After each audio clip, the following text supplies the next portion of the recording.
Welcome to another edition of Golden Boy Insider, where we go behind the scenes with the fighter, get to know them, not necessarily about their upcoming fight, but what they're going through mentally and who's bothering them outside of the ring. Today's guest is the main event on DAZN, Alexis Rocha. You know him, you've seen him.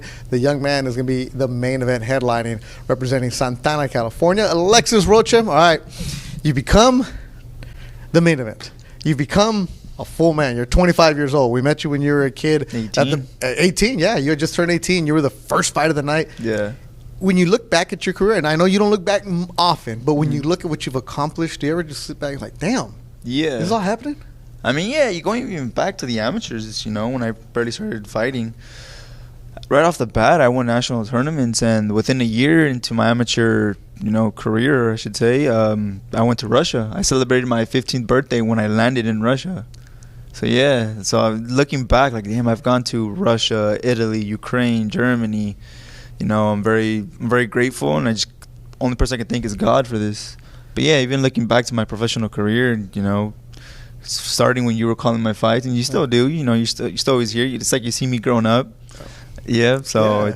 It's been a ride. You as a broadcaster, you see fighters or as a reporter, you're like, hey, I remember when he used to this or you used to do that, and then you retire, but you haven't even hit your peak. You haven't even hit your man strength yet. You're not there. I honestly don't feel like I hit my peak yet. I feel like I'm barely gonna start.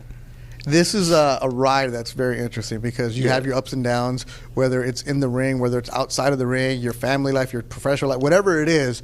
And as you evolve from that teenager to a man to running your own show, like, how do you stay locked in and keep the distractions away? Because I know they keep coming.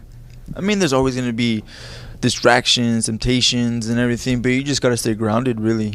I think my mother and father did a great job raising me on that. They've always told me to be respectful and stay humble, and I've always stuck to that. Yeah, but not many people actually do it. Yeah, I mean, I've stuck to it. There's a lot How do you do it, though? How do you stick to it? It just comes naturally to me, really.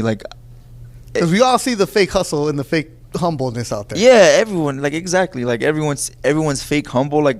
They put a face on when they're in cameras, and behind cameras, they're totally different people. But I'm the same genuine person you can meet.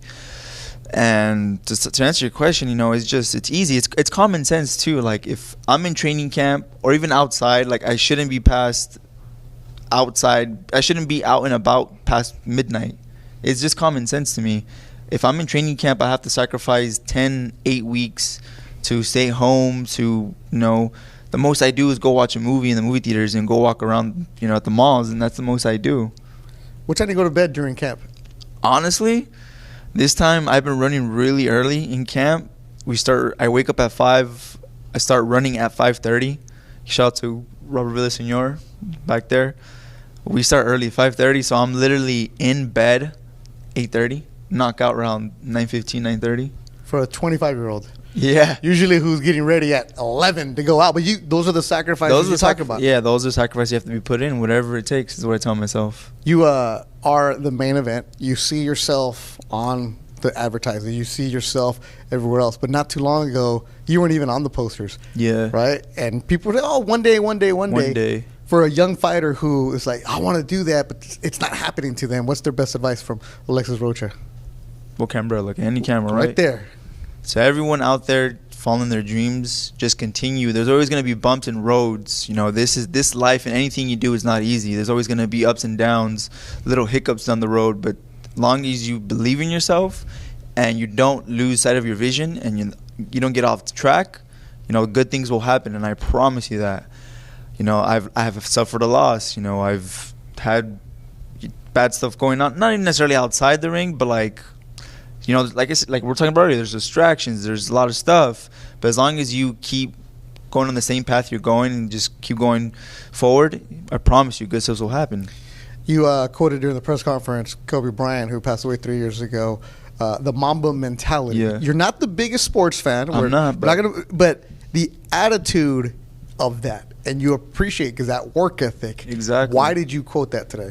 Because you look at Kobe, who's just a figure, and I don't know anything about sports, basketball too, but you look at Kobe Bryant, who's such an icon, and his work ethic is unbelievable. You know, he would run, he would practice before training even started.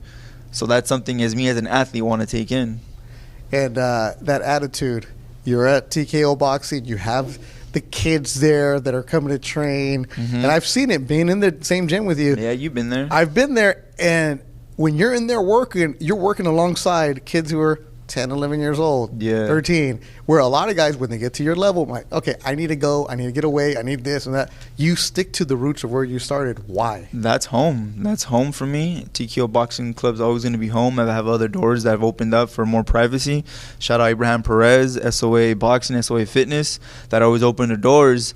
But TKO Boxing Club's always going to be my home because I've been around it most of my life, since I was 7 years old, since I wasn't even thinking about boxing. I've always been around it, and I'm not going to change. That's always going to be home, and I'm always going to be working out there till, you know, the day I retire. And I'm always going to look at these kids, even if some of these kids don't know who I am. They just want to go and they get a workout in. You know, and it means a lot to me too when they go ask for me for pictures or, you know, if they ask me for any advice too. And it's a gym.